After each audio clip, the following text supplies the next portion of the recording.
Hello, this is Brian Purdy with the Florida Aviation Network, live and in the clear from day 5 of the FUN Aerospace Expo 2024. Today, we're still enjoying the Innovation Showcase and the Future in Flight Plaza. We were looking at some more good people coming by, and we hope that you will too. Today, we're visiting with Mr. Ned Parks, CFI for both fixed wing and rotor, and we're going to discuss some of the rotor concepts that most people don't think about. Good morning, Ned. How are you doing today? Good morning, Brian. I'm great. Thanks for having me. I appreciate it. My pleasure, my pleasure. And getting to talk with somebody about flying is always an interesting, educational, and fun experience. And if you can't do it at Sun and Fun, you can't do it anywhere, right? True. But okay. Well, I'm just going to let you jump in. I like to hear what you want to tell us so we can all learn. Sure, thanks. So the short story is, in September of 2021, I witnessed a fatal aircraft crash of an aircraft that took off behind a landing helicopter. And the reason we know so much about it is because we have the entire thing off of airport video.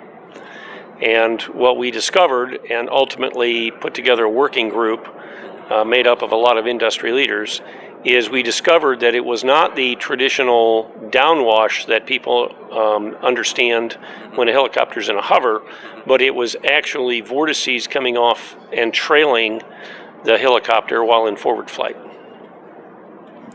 Still off the rotors or any other surface? No, still off the rotors. Very similar to fixed wing, but also significantly different. You would think, since the rotors, yes, the rotors are generating the lift, does it spin out, or is it? It does. You're doing what? You're doing great. Yeah, absolutely. They do rotate, like you would see in a picture in the airplane flying handbook on wake turbulence. It shows the wing tip vortices coming off of the regular aircraft that's taking off for landing, and that they circle up, out. Well, down, out, up, and in. So they circle from the outside back to the inside on the respective wingtip. So they do, from that aspect, they're very much like an airplane. Okay. Now, like you said, most people think of the downwash. So what is it a greater vortex that's causing that wake turbulence than the downwash? Or is it just, hey, it's there and it's sort of hidden, and that's why it's dangerous? Well, so a couple of answers to those questions, and you're asking all the right ones. It is hidden and it is dangerous, so I'll kind of go in reverse of what you were talking about. It's hidden for a couple of reasons. Like regular wake turbulence, we don't see it. But it's also hidden in this regard because so little has been written or studied about the vortices while the helicopter is in forward flight. There are literally miles of reports and hard testing and hard science on what we know about downwash and what it does coming out and away from the helicopter, all the way up to about 300 feet, by the way.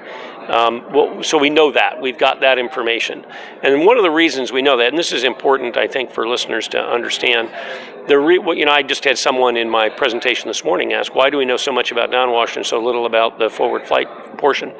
Because every single military helicopter ever built, they've done the downwash, because if you think about it, in the military, we rappelled out of them, we throw things out of them, we secure a landing zone with soldiers in a fighting position looking outward, and we need to know how far away they need to be so they don't get knocked over and knocked off their landing zone. Tons and tons of those sorts of operational reasons, but we've never talked about it in forward flight.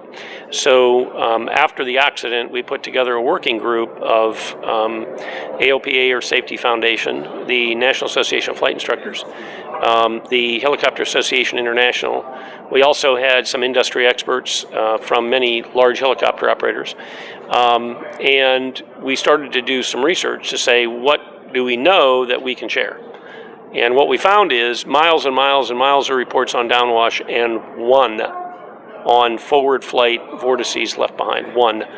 That was actually some testing done in 1994, published in 96, and has never seen the light of day. That may have saved the life of those that died in that other one. It might have. It might have saved a lot of accidents we're finding. I've got documented proof of another similar accident, except during the landing configuration. This one that I witnessed was takeoff down in the Caribbean, The 182 flipped upside down following two Blackhawks in and crashed, and the co-pilot made it out, and the pilot was killed. So for the wake turbulence for a helicopter, is it the same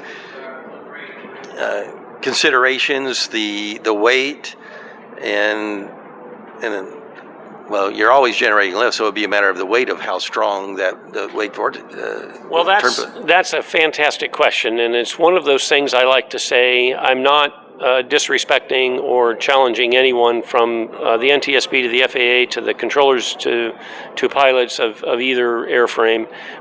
Brian, we don't know what we don't know, unfortunately. So there's a lot of that people ask me that we don't have. We can surmise, we think we know, but we just don't. Here's what we do know.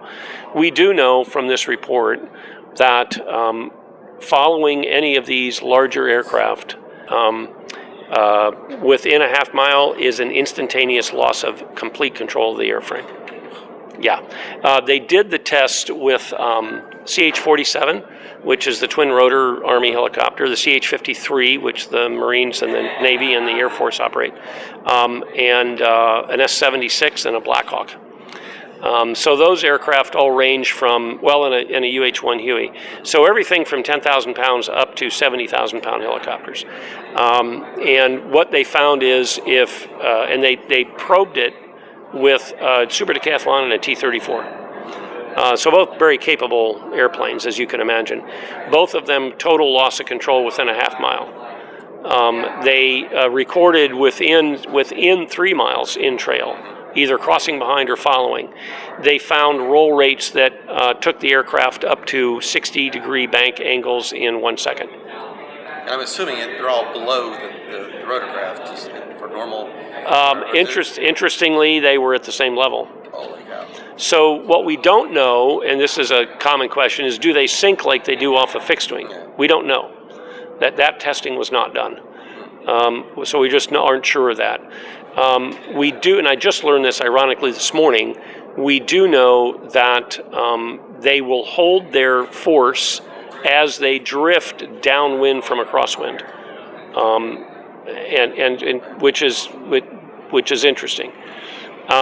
So we have a rule that we've come up with that is, we feel pretty good, 332 or 333 if you prefer, but 332 is when the helicopter's in a hover, that we need to stay at least 3 rotor disc diameters away from it, at a minimum. Doesn't matter what size helicopter, doesn't matter. When it's in forward flight, we need to stay at least 3 nautical miles in trail behind it. And a decay time that we feel comfortable with from the report is 2 minutes, actually 90 seconds. We've bumped it to 2. Some have challenged us to take it to 3. Maybe we should, I don't know. What we do know is we need a lot more testing done. Yeah, a lot more testing. Have they looked at computer modeling, or they just don't have enough information to even do that? I don't know. That's a great question. I don't know. I do know that on all this stuff, it takes money to make it happen, right? And one of the reasons that that's not happening is because we don't have the data. Now, this is an interesting thing digging around that we've discovered. We can go into the NTSB reports and look for wake turbulence, and you find a surprisingly small number of those. What's really interesting is they're literally listed as a loss of control accident. So one of the problems with the reporting structure is that it's loss of control for sure. That is the right answer. But not because of necessary pilot error. But not necessarily pilot error. So if they don't list it as wake turbulence and additionally helicopter, we can't find the accidents. Now, I've found a few just because people have called me since I've been on this rampage for 4 years and I'm getting a name about it. Hey, I had one of these incidents and my report doesn't say anything about a helicopter. So the NTSB is very aware of this. They're trying to figure out a way to do the research to get the true answer. So there's, and the FAA is aware of it as well. I will say we're pretty proud of one thing. I'm really tickled. The AC that is for aircraft wake turbulence was slated for an update, and I have made enough noise that it is now a total rewrite. Great. I'm just imagining to myself, it's like when I was learning to fly, there's a lot of times where I'm crossing the runway to get to the parking area, and I basically just set, even in a R-22, I'm probably set up wake turbulence for both runways, both directions. Yeah, absolutely. I have a video of a 172 taking off behind a crossing R-44.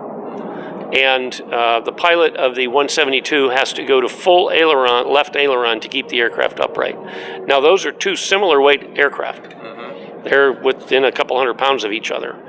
And the other thing that's interesting about that is a 172 had flaps up and was full power because they were in takeoff. It wasn't like they were full flaps and no power, right? So they were, probably same airspeed, but that one gets that really gets your attention for sure.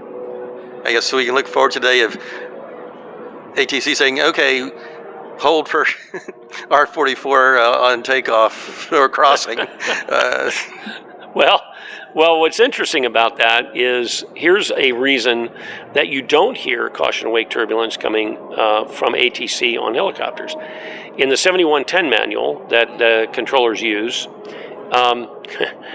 it says that wake turbulence within certain parameters and sequencing are only to be given when the helicopter weighs more than 41,000 pounds. How many are those around? 3. A CH-47 is a 50,000 pound helicopter. A CH-53 is 70,000 pounds, and the Sky Crane, which there's very few of those left, and I don't remember where they max out, but it's up there in the 60,000 pound range. Those are the only 3. And yet we're finding tons and tons of accidents from Apaches, Blackhawks, S-76s, people getting tangled up with a H-500, which is a 3,600 pound helicopter, gross weight. So we are seeing a lot of these from other aircraft as well, and the 7110 needs changed. I'm in conversations with the controllers union. When I go to Oshkosh, I'm always up there at their tent, banging on their door. Come to my program. We got a lot of helicopters. We never have a problem. They come to the program. They go, oh my gosh, if I'd only known. Now let's explore your presentation. Do you have videos to show this stuff? I do. I have videos, reports that we know, some calculations that I was able to find, and then I have a whole array of videos that I'm collecting, have collected, and I'm still collecting. In fact, I'm really proud of one of them. I got one from a guy in Tennessee that his buddy was taking a phone video of their takeoff, and they got mixed up behind, and get this, 2,500 feet behind. So a half mile, There's that number, right, behind a departing Chinook. Probably a little bit more than that, because he said he was 2,500 feet down the runway, and he said he waited 45 seconds. So he might have been as much as a mile. Still too close. The aircraft banked to the right. The guy dropped the phone. I got the video only because he heard one of my online presentations, and he said, I've never posted this. So I've got one that's not out there. I'm pretty proud of that, actually. When you're in this kind of a search, you get excited about these things, Brent. happened to say, finally I get this email from probably about a week later, something like that. He goes, I don't know if you can do anything with this or not, but he said, I have the track log from ForeFlight on this. I went, oh, send that over. So he did, because I can take a track log, upload it to CloudAhoy, and I can get this kind of a back end plus a bunch of other data. And I use this in my instruction a lot, and it is a really, really helpful tool, and it is really, really accurate. So I uploaded it in CloudAhoy, and I'm going to play you that video, and you're going to see what it would have looked like from the inside without the oh crap moment and the cameraman dropping probably his phone in his lap. So they take off, they start a little climb. They don't get very far up at all. There they go. Immediately crank over to about a 60-degree bank. Hold that for a moment. The aircraft rolls left again, and this is where it really gets my attention. It rolls left and then turns right. I'm not even sure how you do that.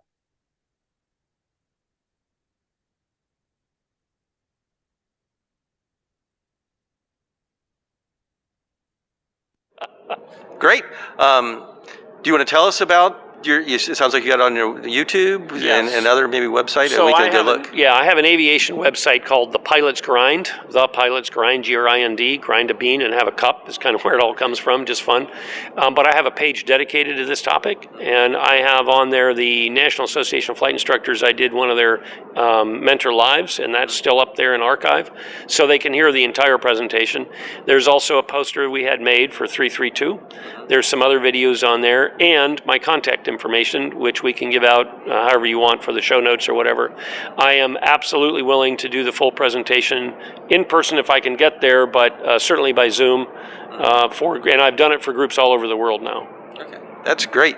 And I'm hoping somebody will find a way to get more testing. It'd be interesting to see all the way from the Chinook down to a Mosquito.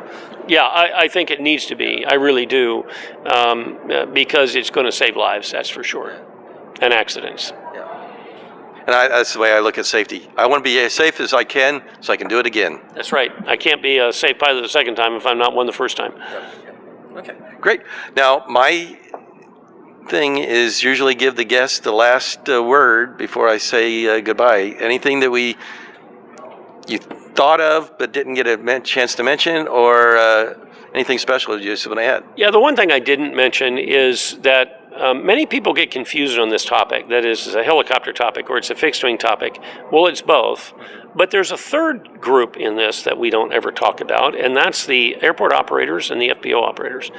And everything from as simple as making sure that FOD is not on the runway or the parking area, making sure the fuel area, a rotor wash won't kick it up and throw it all over the place. Where do you have designated parking for helicopters at your airport that you can A, keep clean, and B, keep fixed wing away from it as best you possibly can?